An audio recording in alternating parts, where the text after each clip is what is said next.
Hey guys, it's Scott with Scottie Cards, and in this video I want to discuss all about memorabilia cards and if they're game worn or not with Topps.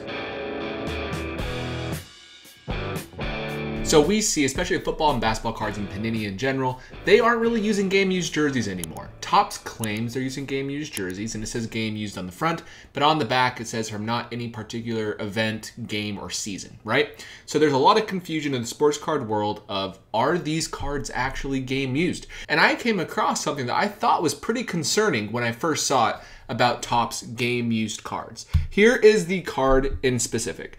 So this is a Cal Ripken Jr. Gunnar Henderson dual 1/1 from Topps Dynasty. This is a Gunnar Henderson rookie autograph, and this is from the most high-end set, which is Topps Dynasty that Topps releases. Well, one of the 10 high-end sets. You have Definitive, you have Dynasty, you have Transcendent, you have so many, right? But this is one of them. Very collected set. People love it. Great patches. Every box comes with a patch autograph or it's a cut signature. But either way, this is game used right here on the front of this card, meaning it is game used. But this patch is concerning. This is a Mitchell and Ness patch, which are usually throwback jerseys you can buy anywhere. And Panini is notorious for using these patches as game used cards or even just player worn cards, right? So game used mean using the game, player worn mean that the player actually wore it, never used it in a game. And so when I saw this, I thought, oh no, did Topps pull a Panini? So I looked into this and it kind of opened the floodgates for people doubting that these cards are actually game used jerseys. So let's discuss what Panini does real quick. This is from Darren Ravel. We can even see Beckett Collectibles chiming in right here. This card is supposed to have only pieces of game used jerseys. The Mitchell and Ness tags can't be game worn. And that is true for Dan Marino and John Elway. But in baseball, there's throwback jerseys. Maybe that is what Cal Ripken Jr. wore, but that was in the 80s or 90s, maybe early 2000s. So we had to do a little bit of digging. Take this one step further to kind of give you an idea of what this looks like. Here is this. Here is what Panini, I believe, posted. This is what Darren Ravel had on the tweet alongside that image. Pause it, read it if you would like. We're not going to. But I want to discuss Panini in general before we get back to that specific card and to determine if Topps is actually using not game-worn jerseys when they say that they are. So here's what basketball is doing, right? So this is Jalen Duren. If I said his name wrong, it's because I don't know who Jalen Duren is. I just found this on eBay. But this is what they are doing, right? So we can see nothing about game used. It just says jersey number. The enclosed officially licensed material is not associated with any specific player, game, or event. So that does not give you a lot of confidence about this. This is literally just a jersey purchased at a Walmart or a Fanatics or anywhere. They just got this from somewhere, right? It's officially licensed, meaning that it's actually an NBA jersey. It's not like a knockoff, but that's the only guarantee you have. In basketball, Flawless is the only set where rookies have game-worn relics. At least that's according to Ty, who's a friend of mine. Thank you, Ty. And everything else is officially licensed material, like we're seeing with this Jalen Duren patch card. That's not even anything, right? This is literally just a big chunk of clothing that's never been worn by any player. And on top of that, veterans have game worn in high-end sets only, and even then, it's really inconsistent if they're actually game worn or not. Same with football. Here's an example. I just looked up the most expensive RPAs online, and I found this one of Justin Herbert. This is a Nike little logo and a autograph 1/1, and this is what the back says. This enclosed authentic memorabilia is not from any specific game or event. The autograph is guaranteed. So basically, again, this is not player worn, meaning the player ever even touched this jersey. This is literally just a random jersey. They cut the Nike logo out, had Justin Herbert sign it, and now it's worth $250,000 because it's from Flawless, which is very interesting. And so that's even worse in football, and that's probably because of the number of games, right? We compare Major League Baseball has 162, NFL has 17, NBA has 82. So obviously we're going to see more game worn, in my opinion, in baseball versus football and basketball, and I get that. But at the same time, this is what it looks like, right? This is actually a picture of Mark Ingram, and I actually am going to link a couple different posts into the description of this video. You can actually click on and read afterwards. This is from that article. I can't remember who it's from, but I'll give them credit in the description of this video. But this is Mark Ingram at a rookie premiere wearing a stack of Jeremy Shockey jerseys. And the reason they did this, and even though it's 80, not Mark Ingram's number, was literally because they just have to say it's player worn. They do not care that it is not the right number because 80 allows them to get like the best number of patches that look good on cards. And that is what sucks about these player worn, because he's literally wearing dozen maybe jerseys right there that they're just going to cut up, not even his size, and that's it. He didn't even touch his skin, right? It's one of those funny things. And this is something that's been going on for years, and it really does stink. And one thing I want to point out, Topps may do a lot of bad things. They might do a lot of bad things, but one thing they have done incredibly well is game worn, at least claiming everything's game worn and saying it's game worn. People are upset that on the back of the card it says this, right? The relic contained on this card is not from any specific game, event, or season, but working in marketing in the past and actually helping create legal copy, the reason it does this is for legal protection, in my opinion. Obviously, this card is from WBC, like, right? The World Baseball Classic. This is Jeremy Pena's 1/1 with the WBC logo, top certified autograph issue and game use memorabilia. On top of that, again, it has that same description on the back, even though it's very specific what this is from. So people can say, well, why doesn't Topps just label from the WBC? Why don't they put the date on there? And let me kind of give you my thoughts on why that's the case, but this is what really makes people confused. I've even seen some basketball collectors who are very well respected.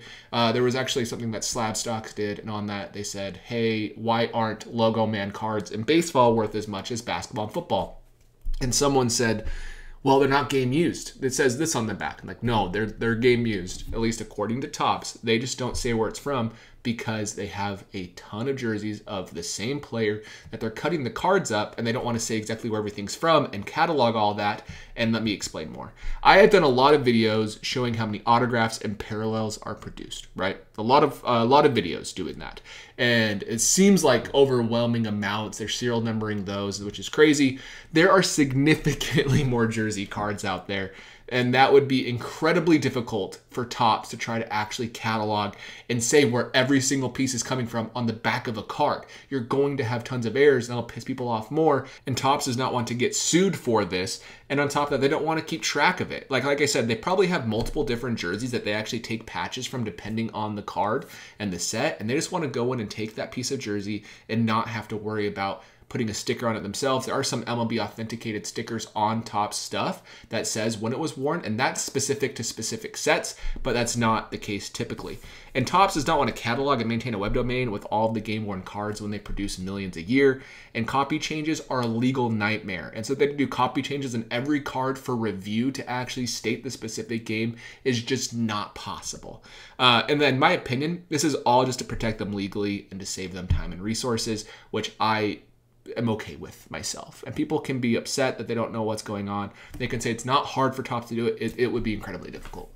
But I want to point this out. Even in Topps low-end products, this is the first time I've seen player worn in a long time on Topps product. But up until 2020 or 2021, even these 1 per box guaranteed were game-worn jerseys in the Topps holiday set.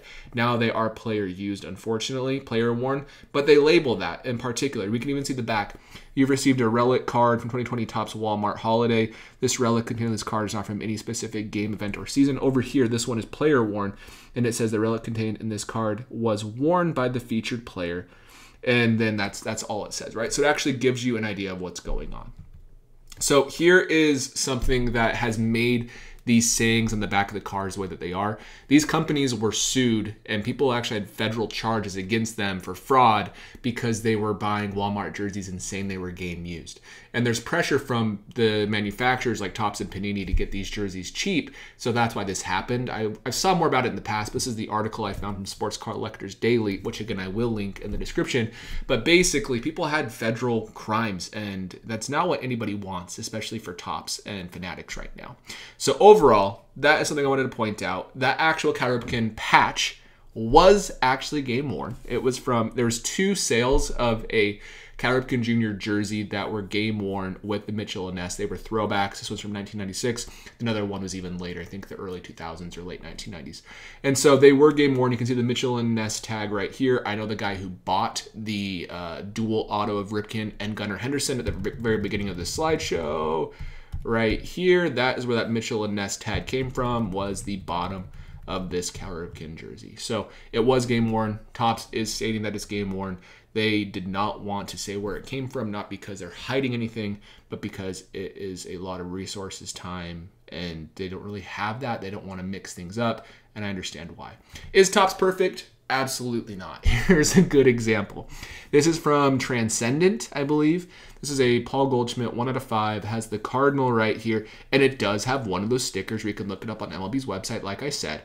And one of two things happened. The first one is they accidentally used the wrong Cardinals jersey, which is right here. This is supposed to be Paul Goldschmidt authentic game-used memorabilia. This is from the swatch from first mass-produced St. Louis Cardinals home white Wilson Contreras jerseys. So either they grabbed the wrong thing or they put the wrong sticker on, which I think is probably more likely. So are they perfect? No. And do we need to trust them and hope that they're doing the right thing? Yes. Just like we need to trust that each serial number, there's only one of them, even though sometimes we see multiples. And we need to trust that the actual player actually signed the card, right? So it's no different. It's just one of those things where we're collecting cardboard with either ink on it that could be from Paul Goldschmidt, like in this example, or it could be from anybody. And on top of that, this jersey could be from a game used or it could be nothing. But Topps and FanX have a lot on the line, so I tend to trust it at this point. If you're not even a conspiracy theorist, if you have your doubts on this stuff and you don't want to collect it, that's totally fine. I thought this was interesting, tracking down that Cal Ripken Jr. jersey and just saying Topps does a lot of things that I don't love, but they're significantly better than almost everybody else when it comes to game-worn jerseys and relics, and I want to give them credit for that overall. So thank you for watching. I appreciate it. Let me know in the comments down below what your thoughts are, and I will see you in the next video.